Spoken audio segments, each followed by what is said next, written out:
ओम नारायणं नमस्कृत्य नरं चैव नरोत्तमं देवीं सरस्वतीं व्यासं ततो जयमुदीरयेत्। ओम नमो भगवते वासुदेवाय। अथ नवमोऽध्यायः। अथ चैत्रकृष्णैकादशी कथा। युधिष्ठिर उवाच फाल्गुनस्य शीते पक्षे श्रुता सा मलकी मया चैत्रस्य कृष्णपक्षे तु किं नाम एकादशी भवेत्। श्रीकृष्ण उवाच शृणु राजेन्द्र वक्ष्यामि पापमोचनिका व्रतं एल्लोमशो ब्रवीत् पृष्ठो मान्धात्रा चक्रवर्तिना। मान्धातोवाच भगवन् स्मर्तुमिच्छामि लोकानां हितकाम्यया चैत्रमासाशिते पक्षे किं नाम एकादशी भवेत्। को विधिः किं फलं तस्याः कथयस्व प्रसादतः कृतं केन किमाप्नोत् स श्रुतुमिच्छामि सा विस्तरात्। लोमस उवाच श्रूयतां राजसार्दूल कामदा सिद्धिदा तथा कथा विचित्रा शुभदा पापः धर्मदायिनी। पुरा चैत्ररथोद्देशे ह्यप्सरो गणसेविते वसन्तसमये प्राप्ते पुष्पैराकुलिते वने गन्धर्वकन्यास्तत्रैव रमन्ते सह किन्नरैः पाकशासनमुख्याश्च क्रीडन्ते च दिवौकसः। ना परं सुन्दरं किञ्चित् वनाच्चैत्ररथाद् वनं तस्मिन् वने तु मुनयस्तपन्ति बहुलं तपः। सह देवस्तु मघवा रमते मधुमाधवे एको मुनिवरस्तत्र मेधावी नाम नामतः। अप्सरास्तं मुनिवरं मोहनायोपचक्रमे मञ्जुघोषेति विख्याता भावं तस्य विचिन्वति। क्रोशमात्रं स्थिता तस्य भयादाश्रमसन्निधौ गायन्ति मधुरं साधु पीडयन्ति विपञ्चिकां। गायन्त्यं तामथालोक्य पुष्पचन्दनवेष्टितां कामोऽपि विजयाकाङ्क्षे शिवभक्तं मनीश्वरं। तस्या शरीर संसर्गं शिव वैरमनुस्मरन् कृत्वा भ्रुवोर्धनुः कोटिगुणं कृत्वा कटाक्षकं मार्गणौ नयने कृत्वा पक्षयुक्तौ यथाक्रमं कुचौ कृत्वा पटकोटिं विजयायोपसंस्थितः।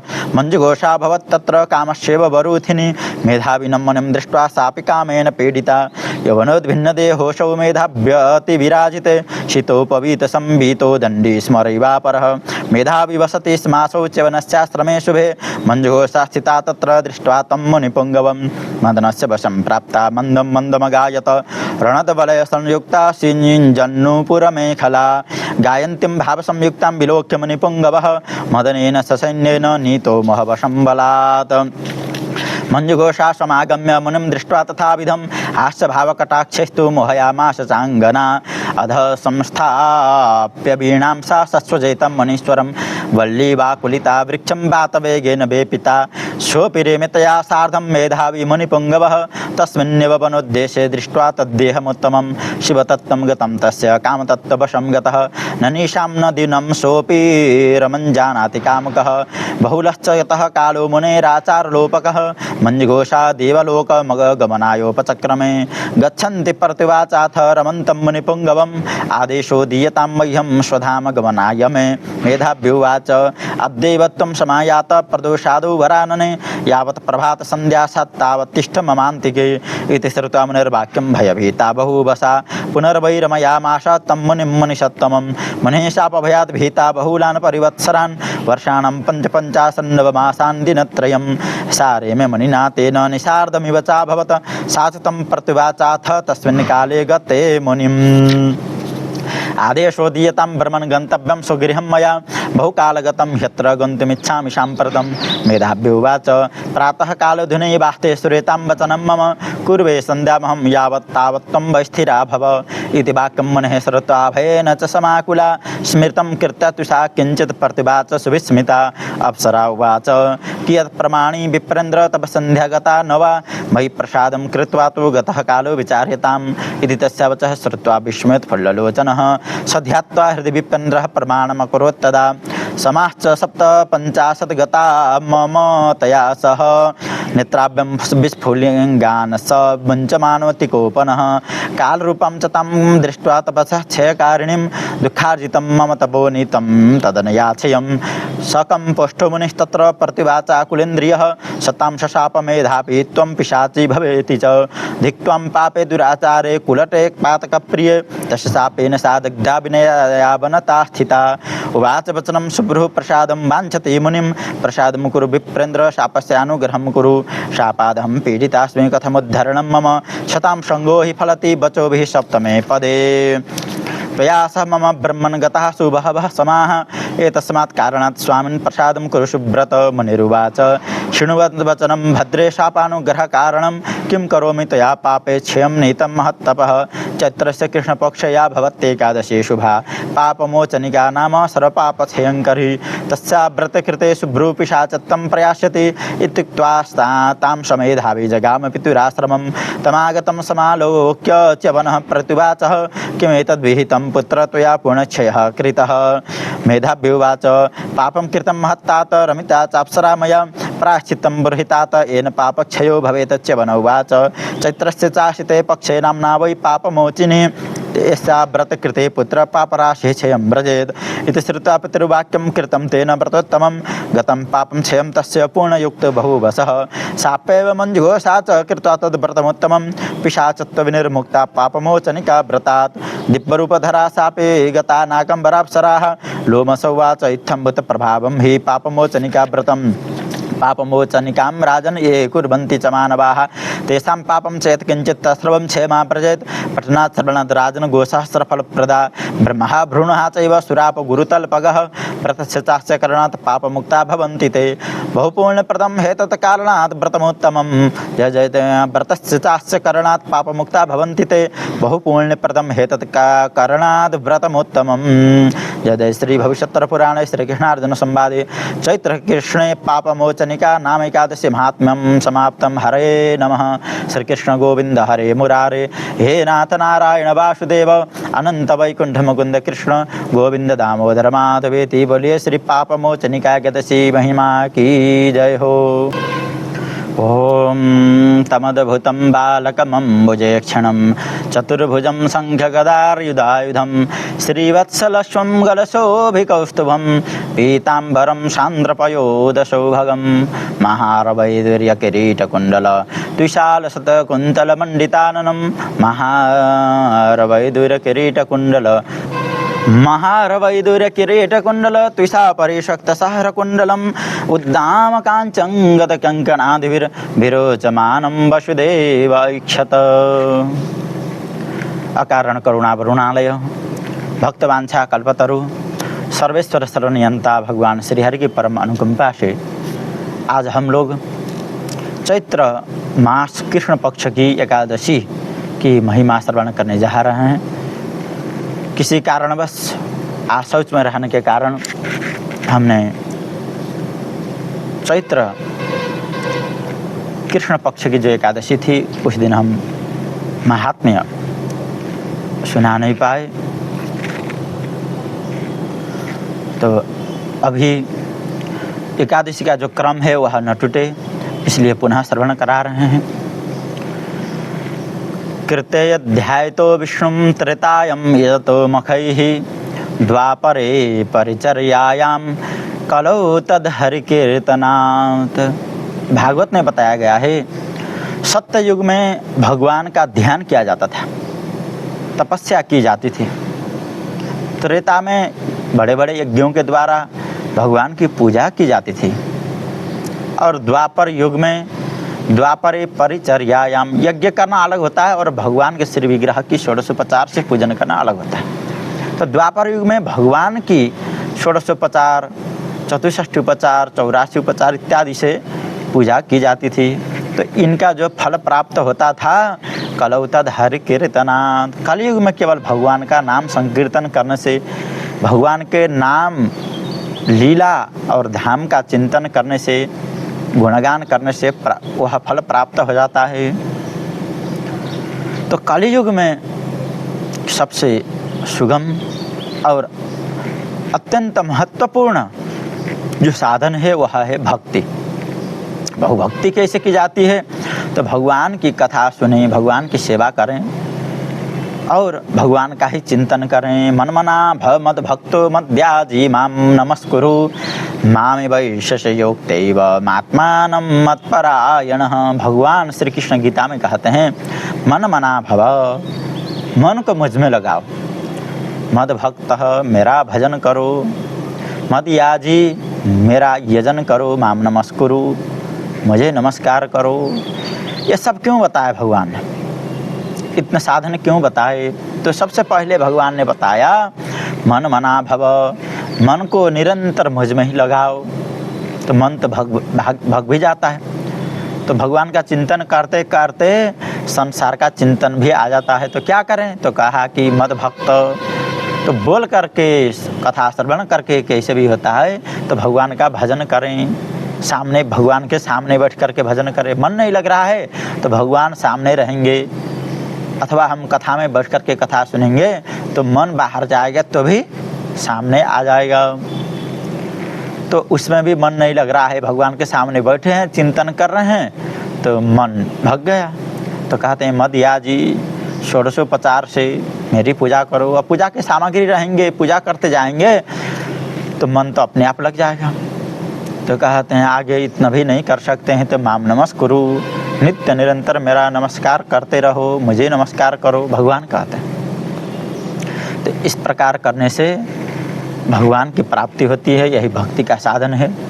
जो व्यक्ति भगवान का भजन करता है उसके सारे ऋण, उसके सारे जितना भी संस्कार रहते हैं, अथवा यह कहें कि पुण्य और पाप के फलस्वरूप जो जन्म लेने का, जन्म मरण का जो चक्र होता है, वह सब भगवान समाप्त कर देते हैं। देवर्षि भूताप्त नृणाम पितॄणाम न किंकरो नायम ऋणी च राजन सर्वात्मना यः शरणं शरण्यं गतो मुकुंदम परिहृत्य कर्तम। तो देव ऋण, ऋषि ऋण, पितृ ऋण से भी भगवान मुक्त कर देते हैं। बस सांसारिक कामनाओं को छोड़ करके भगवान के चरण में भक्ति करनी चाहिए। तो आइए अब हम लोग ज़्यादा समय नहीं लगाते हुए चैत्र कृष्ण पक्ष की जो एकादशी हैं, जिनका नाम पापमोचनिका है, पापमोचनी भी कहा जाता है, जिनको पापहा भी कहा जाता है, उनकी कथा श्रवण करते हैं। युधिष्ठिर जी ने भगवान श्री कृष्ण से पूछा कि हे प्रभु, चैत्र मास के कृष्ण पक्ष की जो एकादशी हैं उनका नाम क्या है, उनका महात्म्य क्या है, वह श्रवण कराएं। तब भगवान श्री कृष्ण कहते हैं शृणु राजेंद्र बक्षामि पापमोचनिका व्रतम एल्लो मशो ब्रवीत पृष्ठो मान्धात्रा चक्रवर्ती न। हे राजन, चक्रवर्ती महाराज मानधाता जी ने लोमस महर्षि जी के समक्ष जा करके यही प्रश्न किया था। तब लोमस जी महाराज ने यह चैत्र शुक्ल पक्ष की जो एकादशी, कृष्ण पक्ष की जो एकादशी हैं, उनका महात्म्य श्रवण कराया था। तो बताते हैं कि जो लोमस ऋषि हैं तो उनके शरीर भर, पूरे शरीर में रोए हैं, रोम है। तो जब एक ब्रह्मा बदल जाते हैं, ब्रह्मा जी की आयु पूरा हो जाती है, तो उनका एक रों गिर जाता है। तो इस प्रकार वह ऋषि जो है चिरंजीवी हैं, अत्यंत त्यागशील है। ऐसा प्रसंग आता है कि एक बार इंद्र को अहंकार हो गया, ज़्यादा ही गर्व हो गया, और स्वर्ग का राज्य करते हुए भी उसको संतुष्टि नहीं मिल रही थी। तो नारद जी ने लोमस जी के पास भेजा, तुम जाओ लोमस ऋषि के पास। वह लोमस ऋषि जो हैं उनका जो एक रौआ गिरता है, तब ब्रह्मा जी की आयु समाप्त हो जाती है। ऐसे महर्षि हैं। तो उनके पास गए तो देखा उनके पास कुछ नहीं है, केवल एक जोड़ी कपड़ा है और जमीन में बिछाने के लिए एक बस केवल टाट पड़ा हुआ है, और उसको सिर में रख करके चल रहे हैं। तो इंद्रदेव पहुंच गए। तब लोमस ऋषि जी को प्रणाम किया और पूछा कि हे महर्षि, आप तो इतना उम्र वाले हैं, आपकी आयु इतना लंबी है, तो आप क्यों ना एक बढ़िया कुटिया बना करके नहीं रहते हैं, मैं बना दूं। तब महर्षि जी ने कहा कि हे देवेंद्र, तुम केवल कुछ ही समय का देख सकते हो, लेकिन मैं अनंत काल तक का साक्षात्कार कर सकता हूँ। मेरी जो आयु है वह कोई बड़ी नहीं है। ब्रह्मा भी भगवान के समय के अनुसार क्षण क्षण में बदलते रहते हैं। भगवान का एक जो निमेष होता है वह ब्रह्मा की परार्ध आयु होती है। भगवान एक बार जब आंख बंद करके खोलते हैं तो एक ब्रह्मा बदल जाते हैं। ऐसे ही जब मेरा जो एक रौआ गिर जाएगा वर्मा बदलते जाएंगे तो फिर जीना कितना है, कुछ नहीं है। ऐसा कहा करके उन्होंने आश्रम कुटिया बनाने के लिए मना कर दिया। ऐसा प्रसंग आता है। तो ऐसे त्यागशील तत्वनिष्ठ लोमश जी, उन्होंने मांधाता जो चक्रवर्ती राजा हैं उनको यह कथा सुनाई। तो मांधाता जो ऋषि हैं इनकी भी कथा बहुत रमणीय है। इनके पिता जो हैं युवनाश्व थे, इनका कोई संतान नहीं था। पत्नी के साथ जंगल में गए तपस्या करने के लिए और ऋषि महर्षियों ने उनको समझा करके बुलाया, तुम्हें यज्ञ करके संतान होगी, आ जाओ। पुत्रेष्टि यज्ञ हुआ और अभिमंत्रित जल रखा हुआ था। रात के समय में उनको प्यास लगी और कहीं जल नहीं मिला, वही अभिमंत्रित जल पी लिया जो उनकी पत्नी को पिलाना था। तो बताते हैं कि यौवनाश्व जो राजा थे वही युवनाश्व राजा ही गर्भवान हो गया, यानी उनके गर्भ में बालक आ गया। अब जन्म कैसे हो? तो ऋषि मुनियों ने उस समय जो है उनके पेट को चीर करके शल्य क्रिया करके निकाला। अब उनको दुग्ध पान कौन कराए?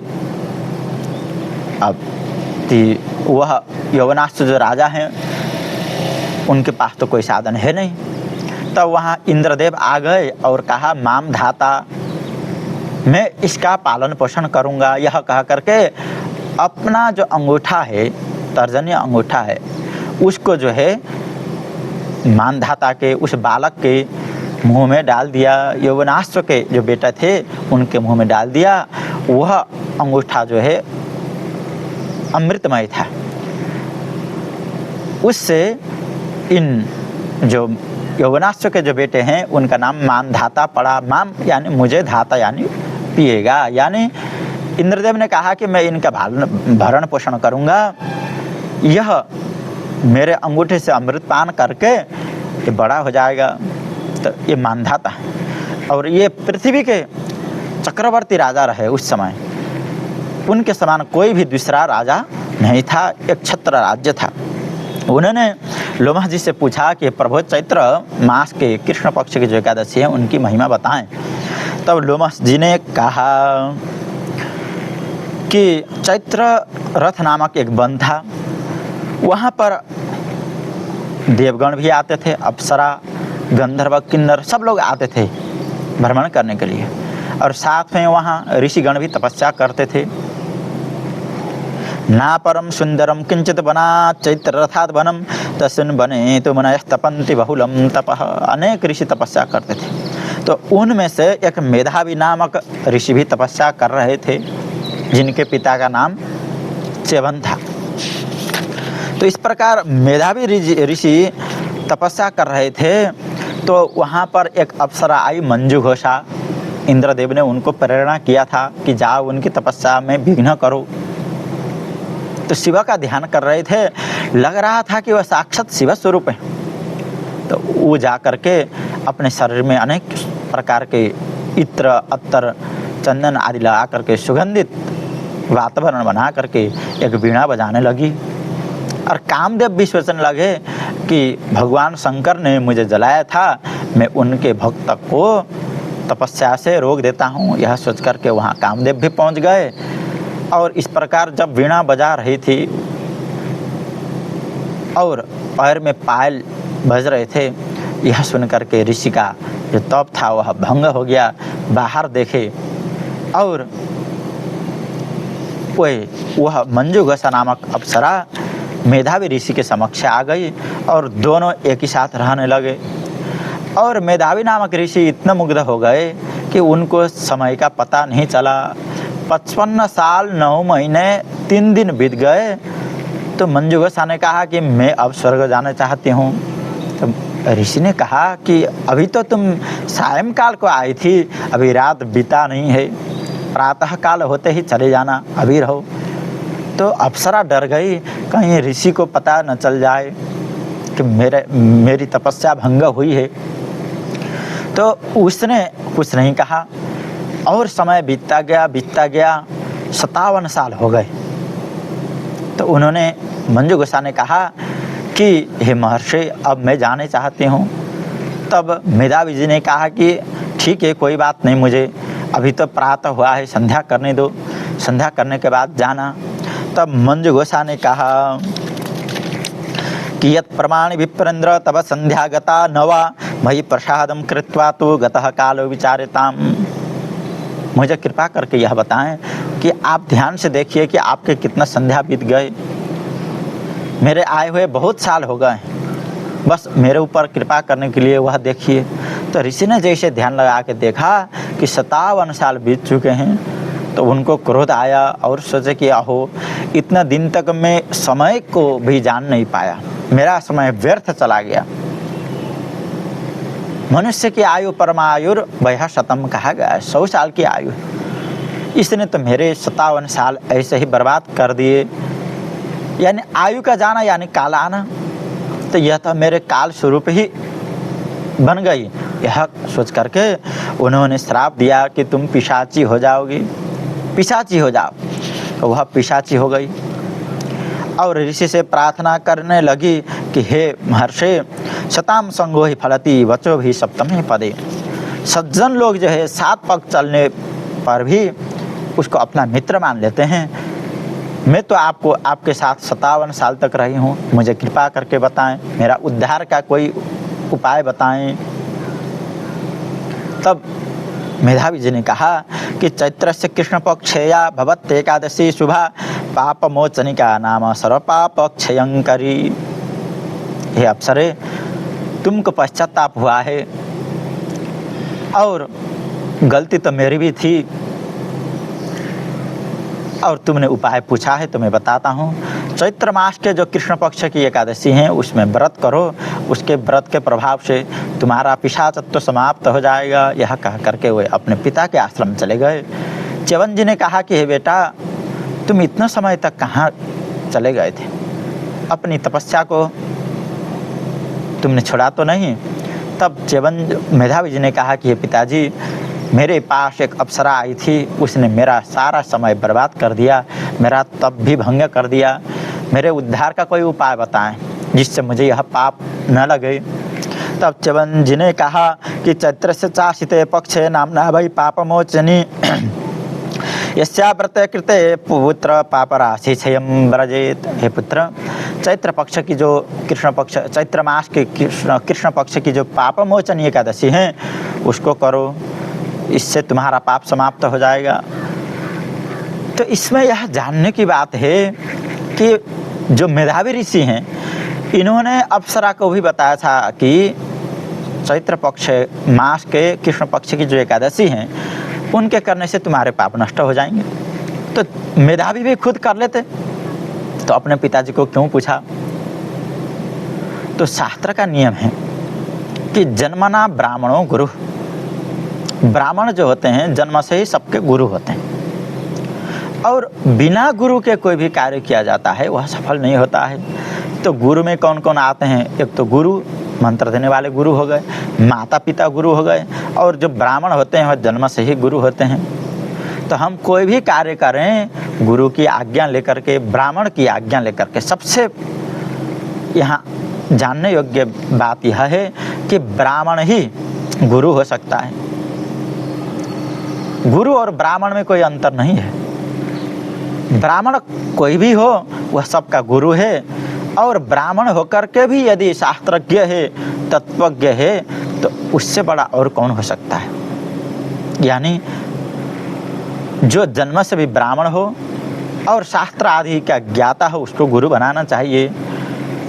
तब उनके आज्ञा से, उनके उपदेश से जो किया जाता है वह फलीभूत होता है। नहीं तो च्यवन ऋषि भी कर लेते, खुद अपने जानते थे कि एकादशी के व्रत करने से पाप क्षय हो जाता है, लेकिन अपने पिताजी को पूछा, महर्षि को पूछा, उन्होंने आज्ञा दी और वह उस आज्ञा को शिरोधार्य करके वह एकादशी का व्रत किए और मुक्त हो गए पाप से। भगवान श्री राम भी कहते हैं, विप्र प्रसादात् धरणीधरोऽहं, विप्र प्रसादात् कमलाबरोऽहं, विप्र प्रसादादजिताजितोऽहं विप्र प्रसादान् मम राम नाम। भगवान कहते हैं कि मैं चक्रवर्ती राजा हूँ तो ब्राह्मणों का ही आशीर्वाद है, और लक्ष्मी जी मुझे नहीं छोड़ती हैं, लक्ष्मी जी नित्य निरंतर रहती हैं, यह भी ब्राह्मणों का ही आशीर्वाद है। लक्ष्मी जी ने प्रतिज्ञा की है कि लक्ष्मी जी ब्राह्मणों से रुष्ट हैं, लेकिन भगवान ने जब लक्ष्मी जी को समझाया तब लक्ष्मी जी ने कहा कि हे प्रभु, अब ब्राह्मणों के चरण जहाँ पड़ेंगे वहाँ मैं रहूँगी। यानी ब्राह्मणों का जो सत्कार करते हैं उनको कभी लक्ष्मी की कमी नहीं होती है। भृगु जी ने भगवान के वक्षस्थल पर चरण प्रहार किया था, इसी से लक्ष्मी जी ब्राह्मणों से रुष्ट हैं। लेकिन भगवान ने ऐसी कृपा की कि लक्ष्मी जी को उन्हीं भृगु के चरण चिन्ह में ही रहने के लिए आज्ञा दिया। तो लक्ष्मी जी भगवान के वक्षस्थल पर भृगु चिन्ह पर, भृगु ब्राह्मण के चरण चिन्ह पर तो रहती ही हैं, और अन्य ब्राह्मण भी किसी घर में यदि उनकी पूजा की जाती है, सम्मान किया जाता है, और जिस घर में ब्राह्मण के चरण पड़ जाते हैं वहाँ लक्ष्मी स्वयं आ जाती हैं। तो भगवान श्री राम कहते हैं विप्र प्रसादात धरणी धरोहम, और विप्र प्रसादात अजिताजितोहम, मैं सारे राक्षसों को जीतता हूँ, शत्रुओं को पराजित करता हूँ। तो यह भी ब्राह्मणों की कृपा है, आशीर्वाद है। और जो मेरा नाम का इतना प्रभाव है यह भी ब्राह्मणों के ही कारण है। तो इस प्रकार ब्राह्मण का सम्मान होना चाहिए, और ब्राह्मण से आज्ञा लेकर के ही कोई हम कार्य करें, व्रत करें तो वह फलीभूत होता है। और व्रत करने के बाद यथाशक्य ब्राह्मण की का सम्मान भी करें, कुछ दान अर्पण करें, इससे व्रत पूर्ण हो जाता है। विप्रवाक्यम जनार्दन, भगवान का सिद्धांत है कि ब्राह्मण जो कह दे वह मैं पूर्ण करता हूँ। वही ब्राह्मण की आज्ञा ही संपूर्ण मंगल का कारण है, सिद्धि का कारण है, ऐसा बताया गया है। तो इस प्रकार लोमश जी ने भी वह व्रत किया, और मंजू घोषा ने भी व्रत किया। व्रत के प्रभाव से वह पिशाचत्व से मुक्त होकर के दिव्य शरीर धारण करके स्वर्ग को चली गई, गंधर्व लोक को चली गई, और मेधावी ऋषि भी पाप से मुक्त हो गए। इस प्रकार जो पाप मोचनिका एकादशी का व्रत करते हैं उनके भी सारे पाप नष्ट हो जाते हैं, और पठन से, श्रवण से हजारों गाय दान करने का फल प्राप्त होता है। व्रतस्य चास्य करणात् पाप मुक्ता भवन्ति ते, बहु पुण्य प्रदम हे तत् करणात् व्रतमोत्तमम। जो इस व्रत को करते हैं उनके सारे पाप नष्ट हो जाते हैं, पाप से मुक्त हो जाते हैं, और बहु पुण्य प्रदम, जितना भी पुण्य के साधन हैं उनका जो फल है वह केवल एकादशी के व्रत करने से, कथा श्रवण करने से प्राप्त हो जाता है, ऐसा बताया गया है। इति श्री भविष्योत्तर पुराणे श्री कृष्णार्जुन संवादे चैत्र कृष्णे पापमोचनिका एकादशी महात्म्यम। बोलिए श्री एकादशी महिमा की जय हो। श्री सीतारामचंद्र भगवान की जय हो। श्री कामदगिरि भगवान की जय हो। जय जय श्री सीताराम।